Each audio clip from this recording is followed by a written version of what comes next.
Thế lọ rồi. có gì dần lên rồi. Ấy phụ cho tao phụ biết thay chủ đó là phụ rồi. Phụ cha phụ tôm á. Không. Hả? Không. Rồi sao hả? Ta suy sản xuất là Ta có cái giả. Cái rô này nó bao nhiêu màu? kia họ kia mà vâng. Dạ nha. Dạ thằng con này. Cho nó là rô đó. To. Chỉnh man nó. Này cái ruột này. Chẳng đáng thế này chơi sáng nhớ nhá này. Chơi xó. Xó. 1 2 3. Dô! 2 3. Dô! 2 3. What?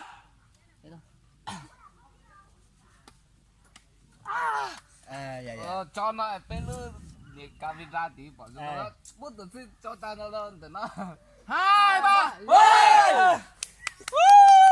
Bên lên ảnh đông chỉ sâu răng plờ đi à. ô số tiền cho thì nó nhớ chỉ ta Ăn đi. Nó cũng là khơi đánh trên phố đấy. cần cầu chỉ rất là thầm Ôi.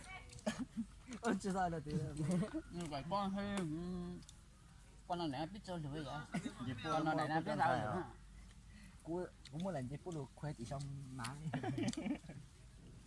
nó vậy cái gì phụ Con gì? Con nhiệt tình mà. áp tiền tạ luôn Nghe lâu sao? Nó có nhiệt đồ à? Nhờ. Người già Tết tôi biết chuẩn bị đồ kỹ rồi. Chuẩn bị tỏ chế chứ của cái này thầu tuổi. Cái hàng Anh người già Tết tôi biết ôm mắm lò. Người già tôi ôm mắm lò, không ôm mắm tôi xin có. các căn đầu tháng vậy. ốm lòng con chú Đầu tháng là cuối tuần này. Biết có vitamin đi tuổi ăn lẩu nữa thì nó sẽ Đâu ấy tao muốn nhà để thâu. Đấy sẽ đầu tháng nữa à. mặt đỏ. Tháng sau cho là hồ sơ 600.000. 600-500.000. Mẹ nó chứ. Không. Giá bớt thế. Của anh cơ. Hồ sơ gì? Hồ sơ đi kia. Mua phòng giáo dục, sở giáo dục thì rẻ mà. đang tí dụ đó Trong ngành mình như này có được mua bên sở giáo dục đâu. mua đâu vịt Chạy nó họ đã đặt về rồi. nó rất sâu vậy cú nó tua Không mình chỉ cần việc trả tiền thôi à. Mẹ đăng ký thôi à. Ấy nó mở đi. Cái nhà chẳng nói gì. Không tông Cái chẳng nói. Mình chỉ biết không cú chuối cho con chuối biết hậu thôi. Chế chuối chuối. Ô ta hỏi cũng một cái chế một nụ. Khó cái cái cái. rồi nó Ôi đang tết rồi.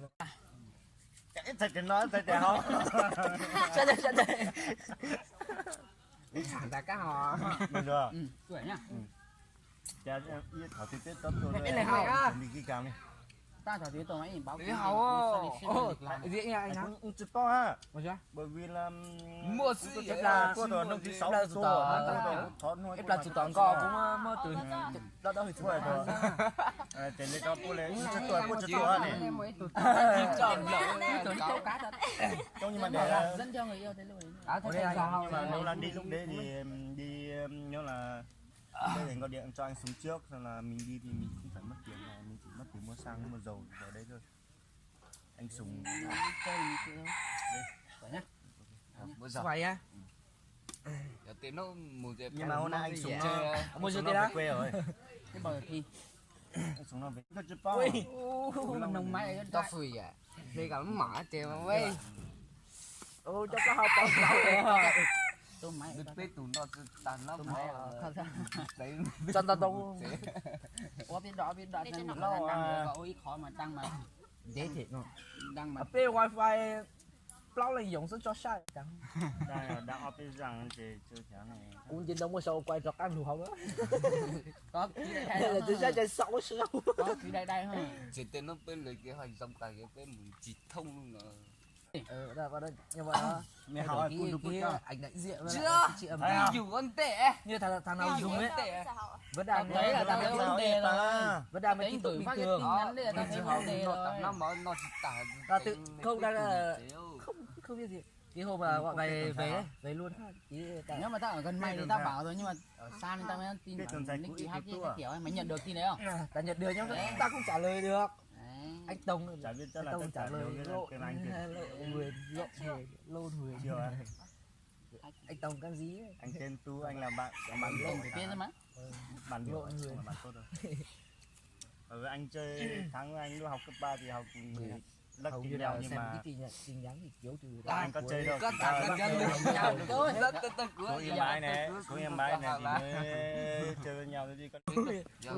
thu tiền lại con chính tiền trắng trắng lắm rồi nha nha. đâu biết học cái gì vậy thằng tầm ngoạn tao tặng chẳng có lo tiêu Còn sót xe cũng là tụi bạn chào nó chạy con khen khen lắm mà sợ. một đủ tuần người ta miền núi ấy Hả? miền núi Nếu nhá bờ tàu à? Hả? Nếu nhá bờ tàu cứ nó cứ mấy tuổi này. em sẽ bảo mà ta thả gì cũng biết hả mà Mấy vậy không sao xin chào mừng. Mấy vậy tôi quay phim của anh em tôi. tôi cũng biết ủi vậy khó vậy ta tự tặng cho con tao chúa đi chúa to lúc thứ mùa mùa giờ chơi biết học Tu chả biết từ đó phút mà mong số mà. có vậy hay hồi trưởng có thể để anh trai không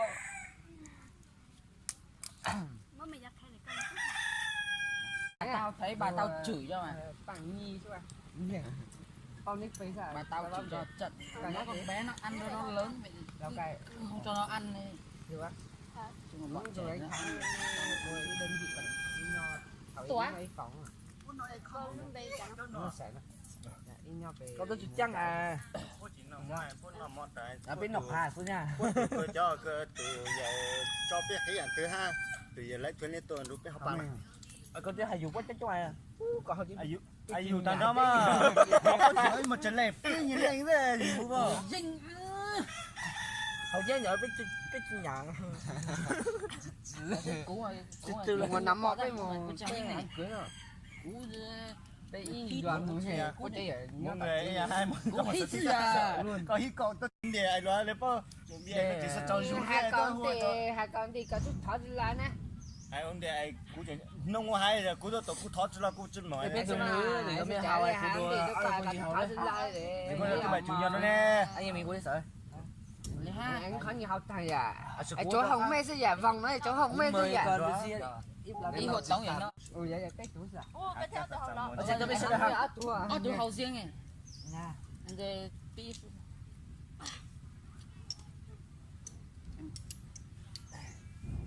chạy đến để tìm một tao mày phóng Sao? đun mì tôm thì rất là tao cũng vậy giờ còn mời bia cái nồi mì tôm đó lộn sẽ tăng cái ít một cần từ Mọi người biết một nhau tỷ Thì trường nó nghe. nho để cơ bảo vệ mà toàn do mà một chút do nó mơ trời có Thì là biết trôn ruột của con chuối biết nhau căn tủ. làm đây à ngồi đây đang chỉ nói cái kín rồi cái cái này cái để hung hung ha cái như là thoải mái nhau nhiều thoải mái luôn tôi chỉ hung ha vậy thì vậy hả thì trong nung chè mà hiểu sẽ biết tao nói cho vậy tao nằm máy Đá máy chôn. lâu quá Đá máy chôn rồi lấy cái khoa chú đẹp không đẹp nhỉ đẹp. ngồi đẹp đấy đặc sản Còn mình đốt lửa mới có loại này. kiểu vẫn Anh cho em xin một tí nhá. Anh ấy cho em xin một tí ạ. Ở xin khu tủ con này một đấy không hả Phu chẻo á. tay mất tay thôi Không sao để ở đây em. được mà Anh Thắng ơi, em gọi phát học vào đâu về thật đấy. để đi thông cảm Đôi này còn lên động. Có mấy người kia là người bên Trung Quốc và mấy vợ Việt Nam.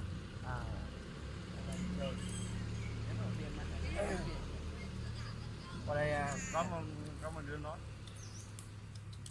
tiếng Việt đi sang là anh chừng người anh chỉ mời anh Long bên kia họ mà mình không phải mất công đi mua đồ. Em bảo gà thiết nó có giá hết, em mua ví dụ là em thích mổ thì mổ, mà em thích người ta làm như ở đây họ chế biến thành phẩm lên ăn là 170.000 một cân gà là chế biến thành phẩm, mà mình thích mua thì người ta bán cho 100.000, em tự mình đun nước mình mổ mình làm mình nướng hay gì có thoải mái. cái cùng gừng nấu nữa nhỉ. Này anh ơi, Có để trong cái túi gì? thôi anh cái này của Trồng dưa rồi trồng các thứ trên đấy đã bằng, và mùa hè là tắm được luôn. Bãi nó bằng lì, kiểu nó bằng như này này. Có cả sỏi cả xiếc luôn. Nhưng mà bắt đầu ngày mai bắt đầu nó nổi, ngày mai bắt đầu nó kéo đi, cho máy nổ đấy, tất cả lên nhà nổi, nó kẹp hai cái thuyền hai bên, cứ đẩy lên di chuyển. Mình không lắp máy, bởi vì lắp máy nó liên quan đến quá nhiều thứ. Cái nhà nổi này ăn uống nhá, mà lắp máy vào nhá, giao thông giao thiếc người ta can thiệp vào những cái việc đó, nên là chỉ để như này thôi. Coi mình làm trang trại, mình chăn nuôi và mình đánh bắt thủy sản. Em tên Anh tên Long.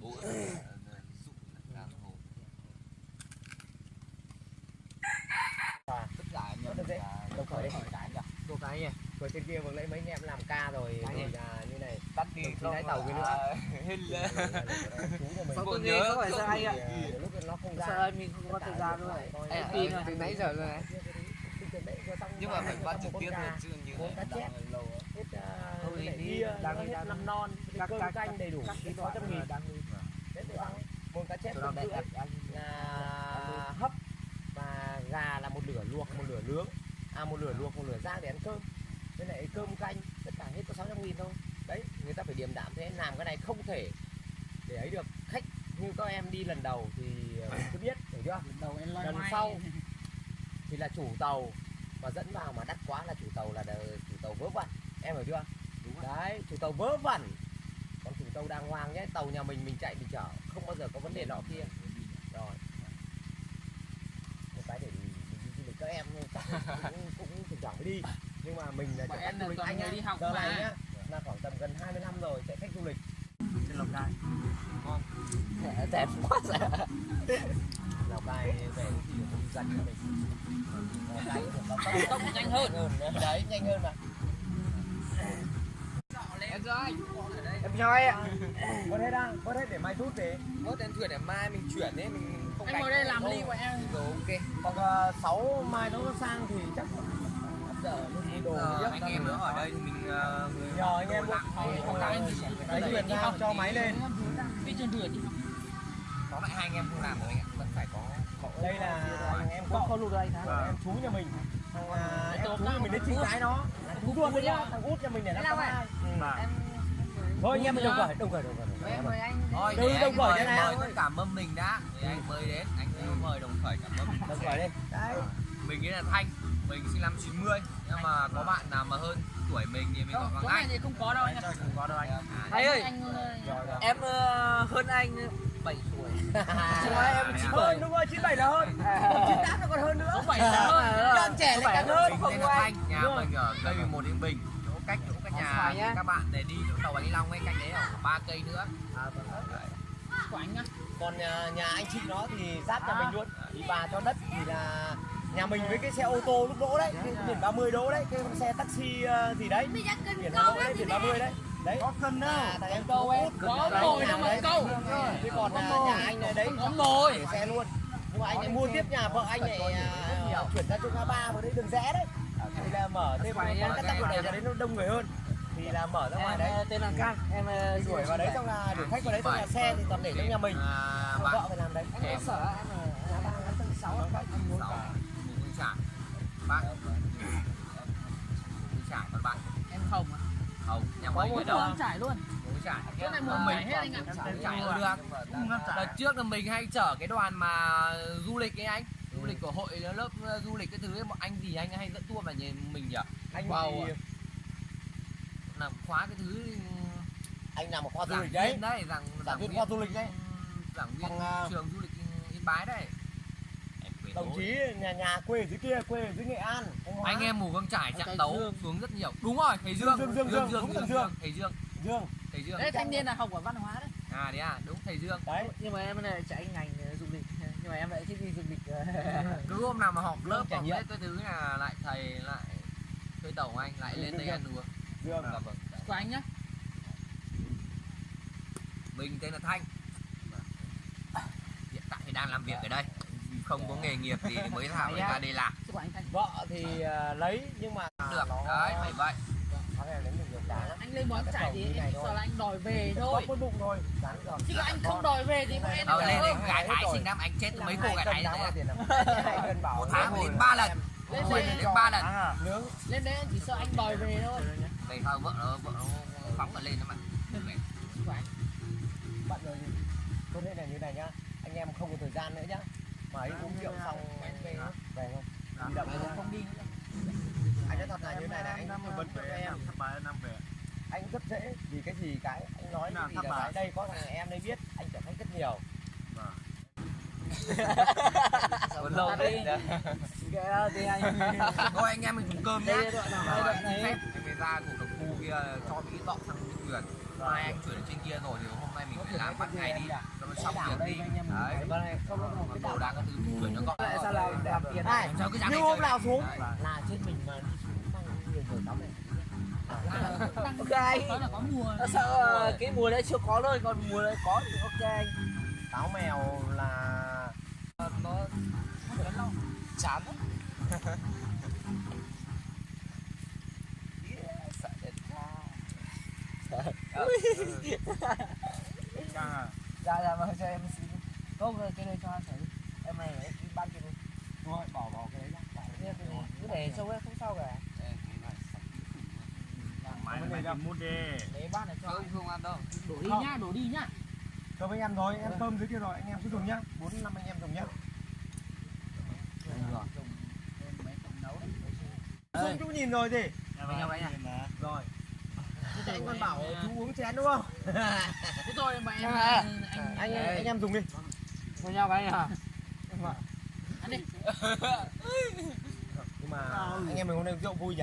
Nhưng mà một đồng chí về là cũng hơi vì công việc. Mình phải chấp nhận là công việc. Phải chấp nhận.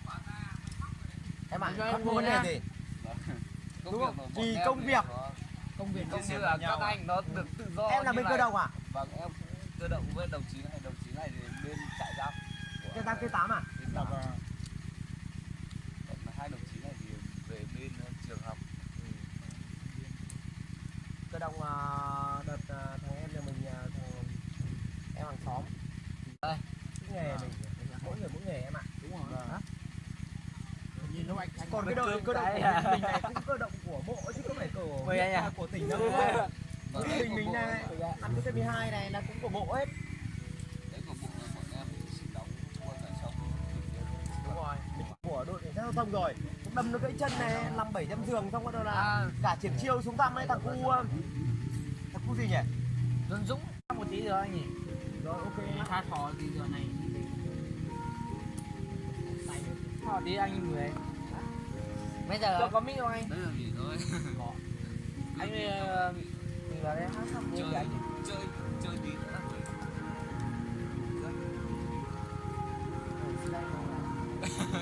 Mình đi chơi mà. Mình đi chơi mà có vẻ đi khô máu. Cũng là lúc con rồi à.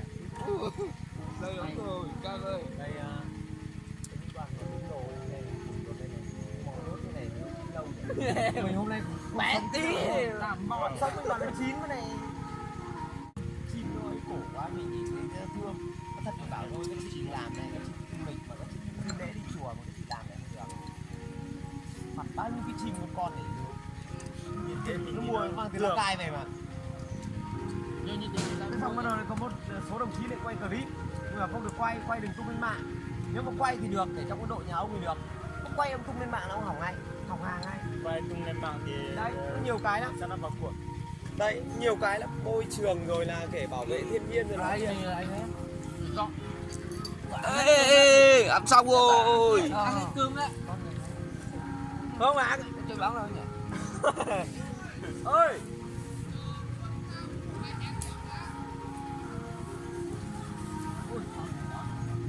Đúng rồi. Cắt từ khô ra cho anh quay khô ra. Đó, con há cả. Chứ mà tao hay phá phản lò hả? Trời ra cả bóng mặt to. Em đi làm rồi. Biết tuần đúng thế. Ôi.